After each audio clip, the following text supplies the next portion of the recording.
All right, hey everyone. It is Wednesday at 3:30 in the afternoon. Market's been closed here for a little bit, and we are just kind of digesting the price action and looking for news that is relevant, so you guys can have the most accurate information as well. And we really don't see anything new that's out in the marketplace. I don't think that the Fed comments today are going to have a massive impact on grain prices or commodities in general, but it could. And I think if it does, we think it's likely to be to the downside. Okay. And as Phil reminded me the other day, I think yesterday, I kept saying that South America had a 190 million bushel crop. No, no, no, no, no. It's 190 million metric tons of soybeans coming to the market, which is nearly 7 billion bushels, which is an insane amount of beans. And will result in higher global ending stocks and likely higher stocks here as well.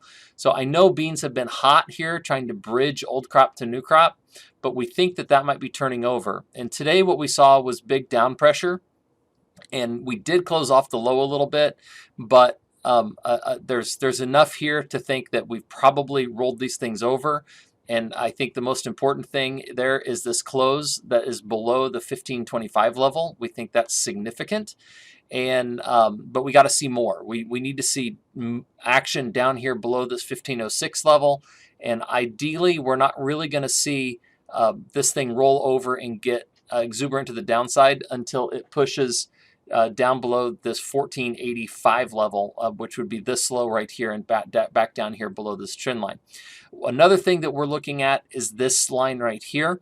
This is part of the Ichimoku cloud, which is what we really like. One of the functions of this cloud is just to say, hey, at a glance, where were we 26 days ago? Are we higher or lower? And that's what this price is. This was representative of today's price plotted 26 bars back. And it sort of acts as a guide. So you can see every time it tests the top of price action from 26 days ago, you can see it provides some support. When this thing starts to roll over and breaks down below where we were 26 days ago, that's when this thing will likely start to really accelerate. Now, it can accelerate lower now and just go ahead and break through it, and that's going to coincide with this move down to the downside. And if those things start to happen, we think that that is well, that's what we're looking for to happen, and we think that is consistent with the crop size that's coming out of South America.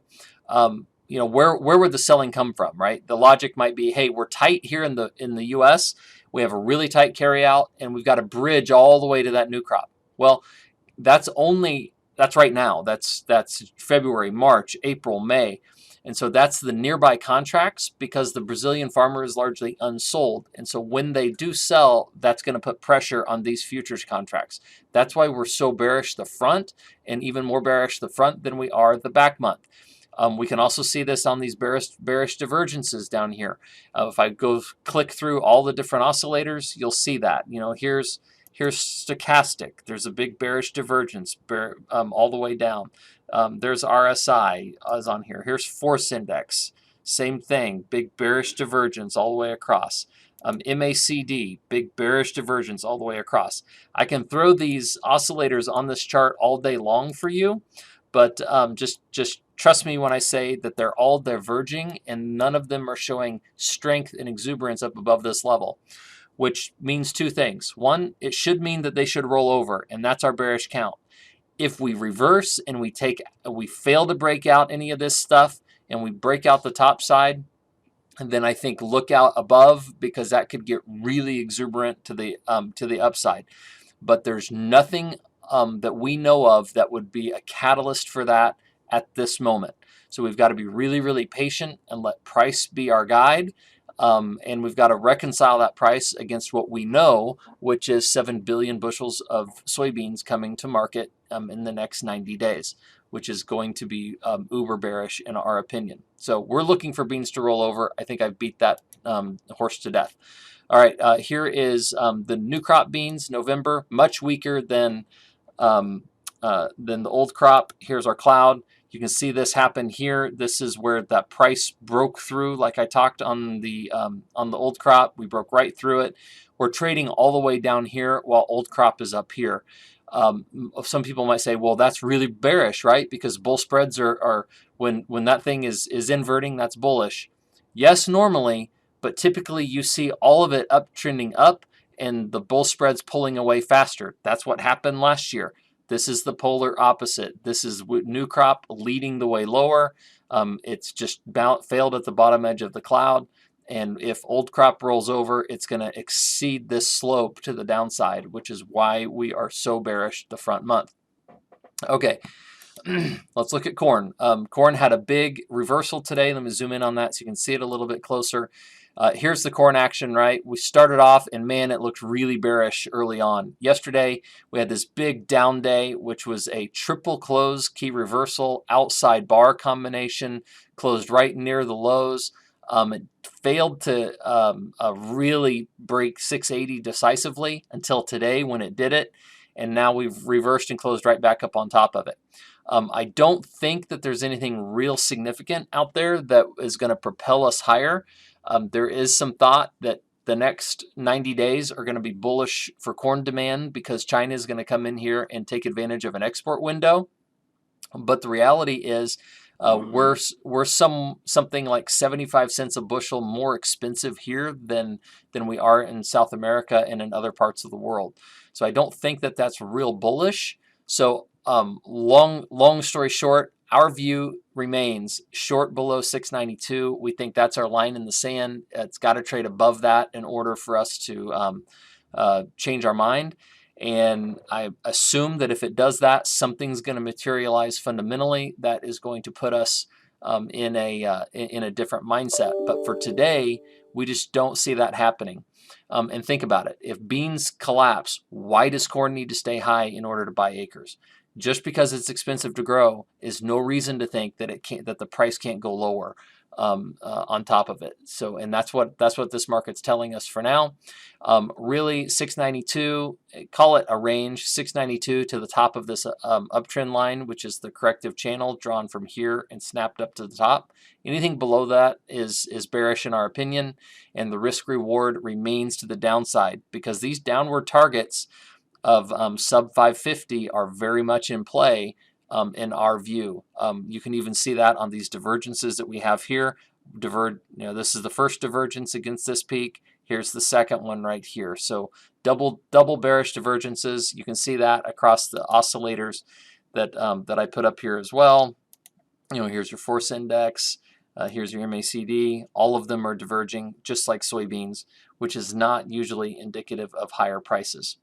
So lower we look and lower we look until something forces us to look the other way, and that something would be price action. So like beans, a day is not a trend.